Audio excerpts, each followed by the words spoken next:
20.7%।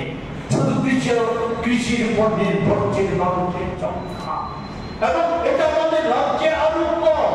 42% উপর কৃষিজীবী মানুষ আজকে কৃষি কাজ ছেড়ে অন্য কাজ খুঁজে বেড়াচ্ছে, তার মাধ্যমে জীবিকা নির্বাহের চেষ্টা করছে। আর কৃষকদের আয় 22 সালে দ্বিগুণ করা মোদীজিকে বা এই রাজ্যে মোদী ভক্ত করতে রতন বাবুদের একবার জিজ্ঞেস করবেন, আপনাদের তো সুযোগ আছে, কেন বছর 19-20 সালের পর থেকে আর কৃষকদের আয় সরকারি ভাবে ঘোষণা করা হয় না? বাৎসরিক আয় কেন ঘোষণা করা হয় না? কোথায় গেল আছে সমস্ত কিছু? আমাদের রাজ্যে কৃষি শ্রমিকদের সরকার মজুরি নির্ধারিত করে দিয়েছে 227 টাকা মাত্র। আর কৃষক কল্যাণে নানা রকম গল্প কথা কত কিছু প্রচার করা হচ্ছে। কৃষি বিমা প্রকল্প, কৃষি বিমা প্রকল্পে কতজন কৃষক লাভবান হচ্ছে? যদি লাভবান হতো তাহলে সরকারি রিপোর্ট মোতাবেক মোদী জমানায় গড়ে প্রতিদিন 31 জন কৃষকের আত্মহত্যা করার কথা ছিল না।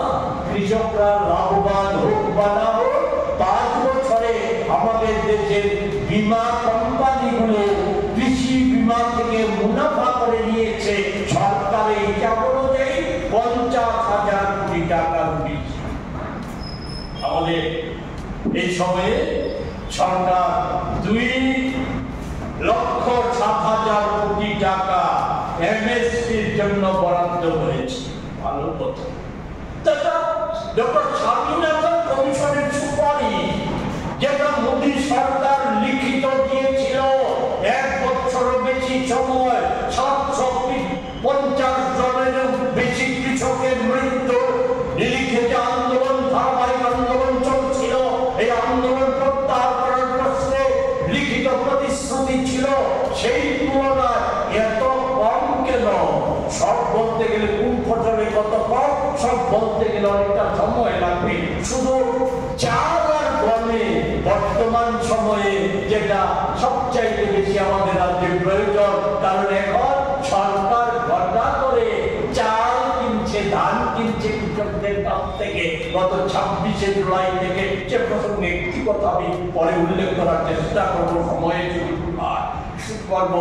আমি শুধু বলতে চাই, শুধু চাল আর গমে কম হচ্ছে ওই স্বামীনাথন কমিশনের সুপারিশ থেকে কেন্দ্রীয় বরাদ্দ এমএসপি 760 টাকা কম, কুইন্টালে 760 টাকা কম। আর এখানে সরকার কততে সেই ধান কিনছে, চাউল কিনছে, এটা এখন সরকার সেভাবে ঘোষণা করেনি বলে আমাদের জানা আছে। আমি সেক্ষেত্রে বলবো, ইউপিএ সরকারের সময়ে কৃষি ঋণ মুকুব সহ মানে কৃষি ক্ষেত্রে এমএসপি বাড়তে হচ্ছে, বাড়ার পরিমাণটা ছিল যেখানে আপনার 1.17%, আর 25 সালে মোদী জমানায় তা কমে দাঁড়িয়েছে 0.53% মাত্র। আর বলেছে যে কেন এপ্রিল মাসের মোদী সরকার 2,07,000 কোটি টাকা বরাদ্দ করেছে, রাজ্যকে টাকা এসেছিল, এতদিন ঘুমিয়েছিল কেন? ইচ্ছাকৃত, এটাই তো মনে হয়।